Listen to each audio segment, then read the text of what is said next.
Welcome to Democracy Now!, democracynow.org, the War and Peace Report. I'm Amy Goodman.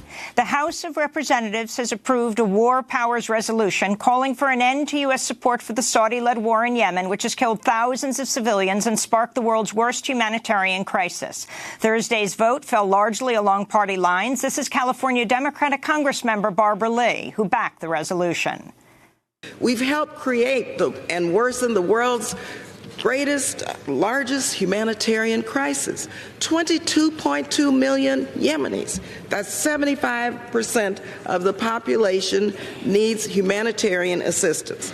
At least 85,000 children under the age of 5. 85,000 have died from war-related hunger and disease. It's the first time Congress has invoked the War Powers Act of 1973 to end a U.S. president's unilateral decision to wage war abroad. The resolution passed the Senate last month after 7 Republicans joined minority Democrats. This is the resolution's co-sponsor, Vermont Independent Senator Bernie Sanders.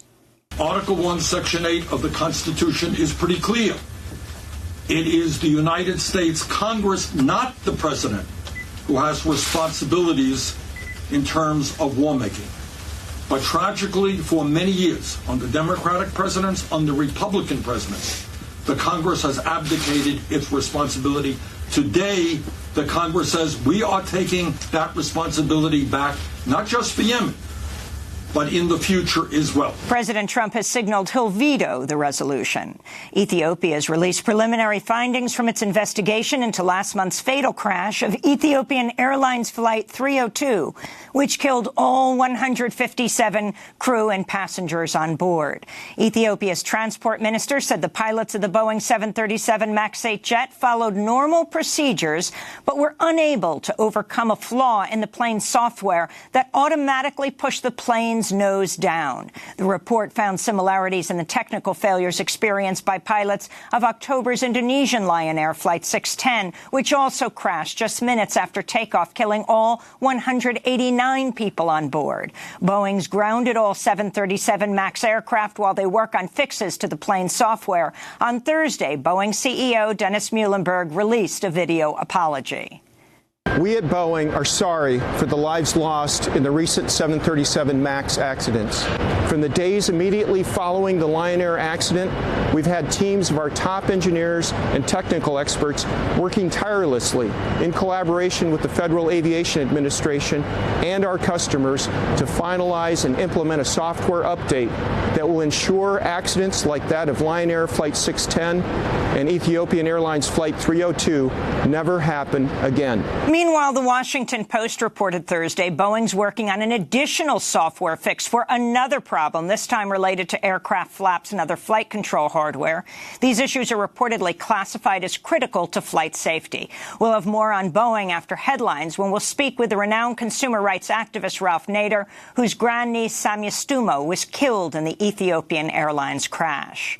President Trump pulled back Thursday from his threat to immediately close the southern U.S. border, saying instead he'll put tariffs on Mexico's auto industry unless Mexican officials do more to stop the flow of migrants and drugs to the U.S. over the next year. Trump said he was giving Mexico a 1-year warning to comply with his demand. If the drugs don't stop, Mexico can stop them if they want. We're going to tariff the cars. The cars are very big. And if that doesn't work, we're going to close the border. The president backed away from a threat to close the U.S. southern border this week amidst widespread warnings over severe economic consequences. This week, Mexico's Interior Secretary said her government would not militarize its border under any circumstances and would provide security to Central American migrants. But hundreds of migrants hoping to cross to the U.S. say they've been held up in southern Mexico near the Guatemalan border. This is 30-year-old Cuban migrant Dennis Hernandez. We are waiting for our humanitarian visas, but we have not received a response of why we are not being given these papers. We are organizing a peaceful hunger strike. We've been here for 7-8 days in peace.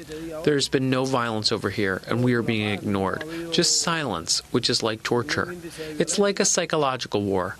I feel it's a topic of racism with migration. I feel they are trampling over our human rights. Meanwhile, immigration and customs enforcement officers raided a technology repair company in Allen, Texas on Thursday, arresting 280 people in the largest immigration raid in the U.S. over the last decade. President Trump's traveling to California today to tour a recently rebuilt 30-foot-tall section of steel-slatted border wall. The United Nations Security Council has called an emergency meeting on Libya after a renegade army commander ordered his forces to advance on the capital, Tripoli. The advance by the Benghazi-based Libyan National Army threatens to topple the UN-backed government in Tripoli. The rebel force is reportedly better armed and controls a town just 60 miles from the capital. UN Secretary General Antonio Guterres appealed Thursday for a ceasefire. I want to make a very strong appeal. An appeal for all military movements to stop, an appeal for containment, calm, de-escalation, both military and political and verbal de-escalation. Libya has been plagued by factional fighting since a U.S.-led NATO intervention in 2011 toppled longtime authoritarian leader Muammar Gaddafi. In Mozambique, the United Nations warns over 1.8 million people face an imminent food crisis after Cyclone Idai devastated infrastructure, displaced more than 600,000 people and left nearly 600 dead. Meanwhile, Mozambique's government said the number of cholera cases caused by contaminated food and water has topped 1,400. Back in the United States, the House of Representatives voted Thursday to reauthorize the Violence Against Women Act, a sweeping law signed in 1994 that provides legal protection to survivors of domestic abuse. Thursday's vote was 263 to 158, with 33 Republicans joining majority Democrats. Among those voting yes was Massachusetts freshman Democrat Ayanna Pressley, who told the story of her mother, Sandy, a domestic abuse survivor. Let us reject the myth that strong women, bold women, independent women do not find themselves in the throes of violence at the hands of someone who claimed to love them. My mother, my Shiro, found herself in such an abusive relationship, one that threatened her physical safety, her sanity, chipped away at her dignity and her joy. The House vote to reauthorize the Violence Against Women Act came despite opposition from the National Rifle Association, which objects to a provision that would take guns away from dating partners convicted of stalking or domestic violence. That provision faces an uphill fight in the Republican-controlled Senate, where opposition to closing the so-called boyfriend loophole runs high. President Trump said Thursday he plans to appoint former Godfather's Pizza CEO, 2012 Republican presidential candidate Herman Cain, to the board of the Federal Reserve. Trump called Cain an outstanding person, even though he dropped out of the 2012 race when 3 women accused him of sexual harassment, while a 4th woman said she and Cain had engaged in a lengthy extramarital affair. Herman Cain is a longtime critic of the Fed. He's a proponent of regressive taxation who's called for the U.S. to revert to the gold standard. President Trump asked Republican Senate Majority Leader Mitch McConnell in February to speed up the confirmation of his hand-picked nominee for chief counsel of the IRS, placing a higher priority on filling the relatively obscure position than on the confirmation of William Barr as Attorney General. That's according to the New York Times, which reports Trump's pick for the IRS top lawyer, Michael J. Desmond, previously served as a tax advisor to the Trump Organization. Trump's push to prioritize Desmond's confirmation came as Democrats took control of the House of Representatives, where they have the power to subpoena records and request documents. This week, the chair of the Ways and Means Committee formally requested the IRS turn over 6 years of Trump's personal tax returns to Congress, a request that will now be vetted by Desmond. In London, WikiLeaks founder and CEO Julian Assange is reportedly bracing to be expelled from the Ecuadorian embassy, where he's been holed up since 2012 to avoid arrest and possible extradition to the U.S., where he could face prosecution under the Espionage Act. This week, Ecuador's President Lenin Moreno accused Assange of leaking private photos of his family and violating the terms of his asylum. But WikiLeaks says Moreno is upset because a WikiLeaks release known as the INA papers exposed the president's role in a growing corruption scandal. In a Thursday afternoon tweet, WikiLeaks wrote, quote, "A high-level source within the Ecuadorian state has told WikiLeaks that Julian Assange will be expelled within hours to days, using the papers' offshore scandal as a pretext, and that it already has an agreement with the UK for his arrest." In Northern Virginia, U.S. Army whistleblower Chelsea Manning's been released from solitary confinement after 28 days and moved into the general population of the Truesdale Detention Center. Manning's been in prison since March 8th after she refused to answer questions before a grand jury about her 2010 release to WikiLeaks of hundreds of thousands of State Department and Pentagon documents about U.S. wars in Iraq and Afghanistan.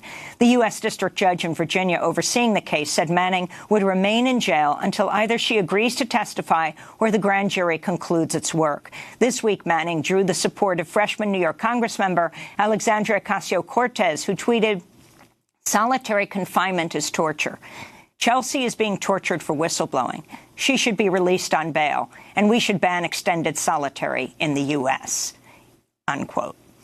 The Justice Department has blasted Alabama's prison system as broken, saying prisoners are being held in unsafe, filthy, and overcrowded conditions while suffering from routine violence and rampant sexual assault. In a sweeping new report, Justice Department investigators found prison guards are woefully undertrained and understaffed, leading to frequent rapes, beatings, and homicides that sometimes go unreported.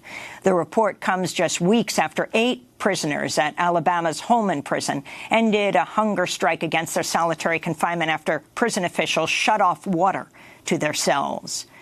New Mexico's governor signed a measure decriminalizing possession of small amounts of marijuana and the paraphernalia used to consume it. Previously, first-time marijuana users faced arrest and up to 15 days in jail. Under the new law, those found with small amounts of the drug will face a penalty assessment punishable by a $50 fine.